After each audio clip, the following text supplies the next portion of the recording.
2025년 봄, 전 세계 언어학자들이 모인 월드랭귀지 포럼 개막 첫날, 모든 이들의 이목이 집중된 자리에서 뜻밖의 발표가 터져 나왔습니다. 우리는 한글보다 효율적이며 구도적으로 우수한 문자를 새롭게 발견했습니다. 청중은 웅성였고 누군가는 숨을 삼켰습니다. 그 발표를 주도한 이는 일본 도쿄대의 나카무라 교수. 그는 단상에 서서 도발적으로 이렇게 말했습니다. 한글은 지나치게 미화되어 왔습니다. 역사적으로도 교육적으로도 과대평가된 문자인 것이죠. 그의 PPT에는 조선시대의 고문서 한 장이 띄워졌습니다. 그 안에는 충격적인 문구가 있었습니다. 백성은 말 못하는 개돼지와 같다. 순간 발표장을 가득 메운 2,000명의 학자들이 조용해졌습니다. 한글을 만든 나라에서 과연 이런 말을 했단 말인가? 한글은 정말 국민을 위한 문자가 아니었던 걸까? 그때 조용히 손을 든 한 중년의 교수, 하버드대 인지언어학자 존 밀러였습니다. 잠시만요. 이 이야기는 조금 더 들어봐야 할 겁니다. 그의 눈빛은 차분했지만 단단했습니다. 그는 파일을 꺼내며 이렇게 말했습니다. 이 새로운 문자는 인간이 사용할 수 없습니다. 왜냐하면 그것은 AI 전용 언어이기 때문입니다. 순간 발표장은 또 한 번의 충격에 빠집니다. 그리고 밀러 교수는 조용히 한글의 진짜 이야기를 꺼내기 시작합니다. 한글은 단순한 문자가 아닙니다. 그것은 한민족이 글자를 가지지 못했던 시대를 딛고 스스로 지성을 민주화한 역사 그 자체입니다. 안녕하세요. 저는 이 발표를 현장에서 지켜봤던 다큐멘터리 작가 이지윤입니다. 그날 이후 저는 세상의 시선을 바꿔버린 한글 이야기의 중심으로 뛰어들게 되었어요. 나카무라 교수의 발표가 끝나자 몇몇 외신 기자들이 손을 들며 질문을 쏟아냈습니다. 그렇다면 나카무라 교수님, 조선시대에 글을 읽지 못한 백성들이 많았던 건 한글 때문입니까? 그는 주저하지 않았습니다. 그렇습니다. 애초에 과학적으로 우수한 문자였다면 왜 그토록 오랫동안 제대로 쓰이지 않았겠습니까? 그의 말은 일견 논리적이었고 숫자와 도표까지 제시되며 신뢰를 더했습니다. 한글은 혁신이 아니라 미화된 유산이다. 이런 자막이 유튜브 클립 영상 썸네일에 오르기 시작했습니다. 같은 시각 발표장을 벗어나 커피를 마시던 케임브리지의 젊은 언어학자 라일라는 중얼거렸습니다. 나도 사실 그렇게까지 대단한 줄은 몰랐어. 자음이랑 모음 합친다는 게 대체 뭐가 그렇게 특별하다는 거지? 그녀는 밀러 교수의 발표가 이어지기를 기다리며 스마트폰으로 한글 관련 기사들을 검색했습니다. 세종대왕이 창제한 문자, 교육평등, 유네스코 세종대왕상. 그 모든 말들이 그날은 왠지 너무 추상적이고 감정적인 설명처럼 느껴졌습니다. 하지만 그녀는 알지 못했습니다. 잠시 후 그녀가 듣게 될 이야기들이 그녀의 생각을 완전히 뒤흔들게 될 것이라는 사실을. 그날 포럼에는 아직 아무도 예상하지 못한 반전이 기다리고 있었습니다. 그리고 그것은 한글이라는 문자 하나가 품고 있는 인류 문명의 가능성에 관한 이야기였죠. 밀러 교수는 발표 자료를 띄우지 않은 채 조용히 입을 열었습니다. 그는 손에 작은 책 한 권을 들고 있었습니다. 표지는 닳고 페이지마다 손때가 묻어 있었습니다. 여기 조선 세종 28년의 기록입니다. 이 책은 단순한 언어학 교본이 아닙니다. 한 나라가 글자를 만들어낸 의지의 기록이죠. 그는 페이지를 넘기며 정자체로 적힌 어느 구절을 가리켰습니다. 나란말 쌈이 둥기게 달아 문자화로 서를 삼았디 아니할세. 모니터에는 세종대왕이 훈민정음을 반포하며 남긴 서문이 커다랗게 띄워졌습니다. 잠시 발표장의 조명이 어두워졌고 그 목소리만이 또렷하게 울렸습니다. 그래서 내가 이 글자를 만들었다. 백성이 말하고도 글로 쓰지 못하는 고통을 끝내기 위해서. 관객석 어딘가에서 고개를 푹 숙이던 라일라가 눈을 들었습니다. 나카무라 교수조차 팔짱을 푼 채 살짝 고개를 기울였습니다. 밀러 교수는 곧 화면을 넘기며 현대의 사례를 제시했습니다. 한국의 문맹률이 0.1% 이하인 통계, 성인 중 95% 이상이 자국어로 이메일을 작성하고 AI 번역기의 정교도가 한글 영어상에서 가장 높은 정확도를 기록했다는 논문. 그리고 마지막으로 이렇게 말했습니다. 우리가 방금 본 AI 언어는 기계용 언어입니다. 하지만 한글은 인간을 위한 인공지능적 문자였던 겁니다. 그것도 무려 600년 전에요. 정적이 흐른 후 발표장 한쪽에서 조용히 박수가 터졌습니다. 처음엔 몇 명이었지만 점점 더 많은 사람들이 함께 손뼉을 쳤습니다. 라일라의 눈가엔 어쩐지 묘한 빛이 감돌기 시작했습니다. 그리고 누군가 조용히 속삭였습니다. 이건 단순한 문자 이야기가 아니야. 민주주의와 지성의 역사 그 자체야. 밀러 교수의 발표가 끝난 후 발표장에는 어색한 침묵이 흘렀습니다. 그 침묵을 깨고 다시 일어선 이는 나카무라 교수가 아니었습니다. 중국 베이징대의 진롱 교수는 마이크를 쥐고 단호히 말했습니다. 하지만 여러분, 조선은 수백 년간 유교적 계급제를 유지했고 실제로 훈민정음 창제 이후에도 양반 계층은 한자를 고수했습니다. 백성들이 자유롭게 한글을 사용한 것은 몇 세기가 지나서야 가능했죠. 청중의 눈빛이 다시 흔들렸습니다. 한글은 처음부터 평등의 상징이었는가? 라는 의문이 퍼지기 시작했기 때문입니다. 그때 발표장 한편에서 손을 든 한 사람이 있었습니다. 한국에서 온 국립국어원의 역사 언어학자 김하윤 박사였습니다. 그 질문 정확히 하셨습니다. 그러나 그것은 한글의 실패가 아니라 기득권의 저항에 부딪힌 한글의 숙명이었죠. 김 박사는 조선 초기 한글 창제를 반대한 대표적 인물 중 하나였던 정창손의 기록을 띄웠습니다. 그 안에는 지금까지 논란이 된 그 구절이 있었습니다. 백성은 말 못하는 개돼지입니다. 글자를 안다면 통치를 어찌하겠습니까? 청중은 숨을 죽였고 라일라는 멍하니 화면을 바라봤습니다. 지금 막 인류 문명의 진보로 칭송받은 문자 안에 이토록 날카로운 정치적 갈등이 숨어 있었던 것입니다. 김 박사는 단호히 말했습니다. 세종은 이 말을 듣고 분노했습니다. 그리고 한밤중 지편전에 불을 밝히며 이렇게 말했죠. 그 순간 어두운 화면에 흰 글씨가 떠올랐습니다. 백성의 천품이 고쳐지지 않는다면 그대는 정치를 왜 하느냐. 라일라는 그 말을 되새기며 중얼거렸습니다. 글자를 만든 이유가 단지 소통이 아니라 사람을 사람답게 만드는 것이었다면 그녀의 시선은 어느새 발표장의 스크린이 아닌 자신이 들고 있던 작은 종이 쪽지로 향했습니다. 그 종이에는 그녀가 한국에서 받은 한글 엽서가 적혀 있었습니다. 당신의 생각은 소중합니다. 그 단순한 문장이 갑자기 너무나 깊게 와닿았습니다. 세계 언어학계의 논쟁은 일파만파로 번졌습니다. 한글은 AI 시대의 유산인가? 혹은 단순한 민족주의의 산물인가? 각국의 언론은 열띤 칼럼과 분석을 쏟아냈고 SNS에선 해시태그 샵앤고트루가 트렌드에 올랐습니다. 며칠 뒤 한국 정부는 과감한 제안을 합니다. 한글에 대한 오해를 푸는 국제 언어학 팸 투어 훈민정음 리얼리티에 초청합니다. 세계 유수의 언어학자들이 초대장을 받았습니다. 하버드의 밀러 교수, 케임브리지의 라일라 박사, 그리고 논란의 중심에 섰던 도쿄대 나카무라 교수까지. 처음엔 냉소적이던 라일라는 결국 참여를 결심합니다. 솔직히 궁금하긴 했어요. 정말 그들이 말하는 정보 평등이란 게 존재하는지. 인천공항에 발을 디딘 순간부터 그들의 눈은 커지기 시작합니다. 입국 절차는 자동화되어 있었고 간단한 터치 몇 번으로 환영 메시지가 나온다. 게다가 놀랍게도 그 메시지의 첫 화면은 이렇게 되어 있었다. 한국어가 불편하신가요? 원하시는 언어를 선택해주세요. 영어, 일본어, 아랍어, 스페인어,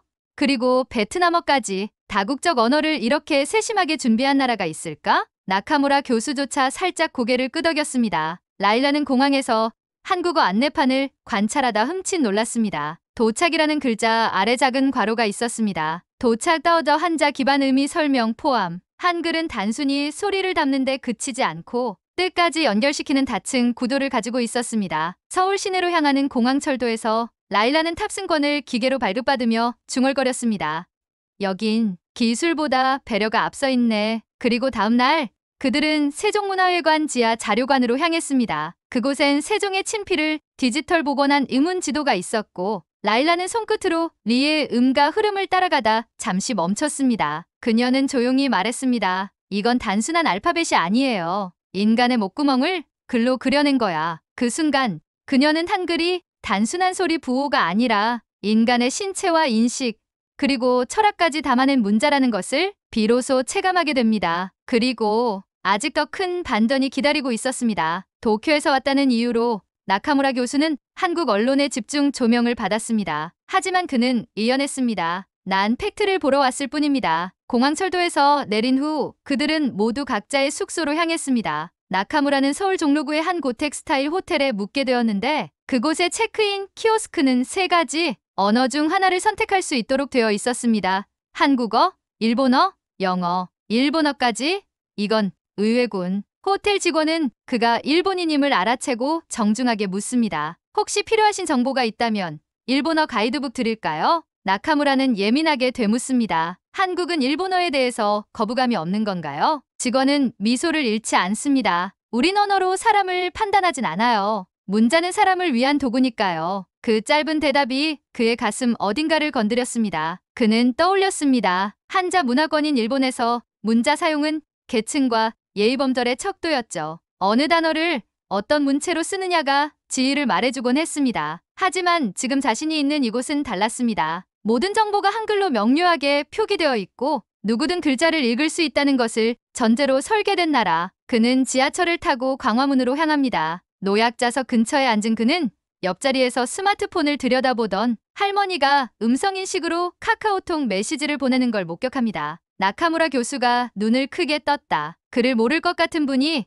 정확하게 받아쓰기를 하고 있었다. 순간 전광판에 적힌 문구가 눈에 들어옵니다. 모두를 위한 한글, 모두가 만드는 미래. 그리고 그 아래 작게 쓰여있던 안내문. 한글날 문자로 평등을 선물한 날. 나카무라는 그 자리에 멈춰 섰습니다. 그리고 처음으로 생각했습니다. 이건 단순한 글자가 아닌 것 같다. 그리고 내가 뭔가 잘못 본 것일지도 모르겠다. 하지만 아직 그의 마음을 완전히 바꾸기에는 한 가지 사건이 더 필요했습니다. 밤이 깊었습니다. 일정을 마친 나카무라 교수는 숙소 근처 편의점에 들렀습니다. 무언가 허전한 마음을 달래려 컵라면과 캔맥주를 집었습니다. 계산을 하려는 순간 앞에 서 있던 초등학생쯤 되어 보이는 소녀가 먼저 줄을 섰습니다. 소녀는 작은 손으로 몇 가지 학용품을 올려놓고 말했습니다. 이건 교과서에 필요해서 샀어요. 근데 조금 모자라요. 점원은 잠시 당황하더니 소녀에게 물었습니다. 얼마가 모자라요? 500원이에요. 내일 드릴게요. 꼭. 잠시 정적. 나카무라는 본능적으로 주머니를 뒤졌고 한국돈 1,000원을 꺼내 카운터 위에 올려놓았습니다. 괜찮습니다. 제가 대신. 소녀는 깜짝 놀란 표정으로 그를 바라봤습니다. 고맙습니다. 외국분이신가요? 그 순간 소녀가 꺼낸 노트에 눈길이 갔습니다. 표지에는 또박또박한 글씨체로 이렇게 적혀 있었습니다. 한글로 세상을 배워요. 그 문장을 본 순간 나카무라는 멈칫했습니다. 글자가 단지 의사소통의 도구라면 왜 이 아이는 한글로 세상을 배운다고 말할까? 점원은 미소 지으며 거스름돈을 건넸습니다. 한국에서는 이렇게 서로 돕는 걸 정이라고 해요. 그리고 그런 정은 한글에도 담겨 있어요. 나카무라는 점원을 바라보다 불현듯 며칠 전 밀러 교수가 했던 말을 떠올렸습니다. 한글은 인류 최초로 지배가 아닌 배려를 위해 만들어진 문자입니다. 그의 손에 쥔 500원짜리 동전이 마치 무거운 철판처럼 느껴졌습니다. 이 문자는 사람을 편하게 하기 위해 만들어졌고 지금도 그 철학이 이 사회의 일부로 살아있다. 그날 밤 나카무라는 처음으로 한글이라는 두 글자를 검색창에 입력했습니다. 그리고 조용히 중얼거렸습니다. 이건 문자 그 이상이야. 이건 철학이야. 숙소로 돌아온 나카무라 교수는 호텔 책상 위에 놓인 웰컴 키트를 열었습니다. 그 안엔 작은 책자 하나가 들어있었습니다. 세종의 언어, 철학 백성을 위한 문자. 표지를 넘기자 첫 장에 구른 붓글씨로 쓰인 문장이 시선을 끌었습니다. 모든 백성이 스스로 말하고 글을 남기며 생각을 밝힐 수 있어야 한다. 그는 자신도 모르게 페이지를 넘기기 시작했습니다. 그 속엔 세종과 정창손의 격렬한 논쟁이 대화체 형식으로 정리돼 있었습니다. 정창손, 전하, 백성이 글을 가지면 혼란이 일어납니다. 통치의 질서가 무너집니다. 세종대왕, 그대는 백성을 두려워하는가? 아니면 그 무지를 이용하는가?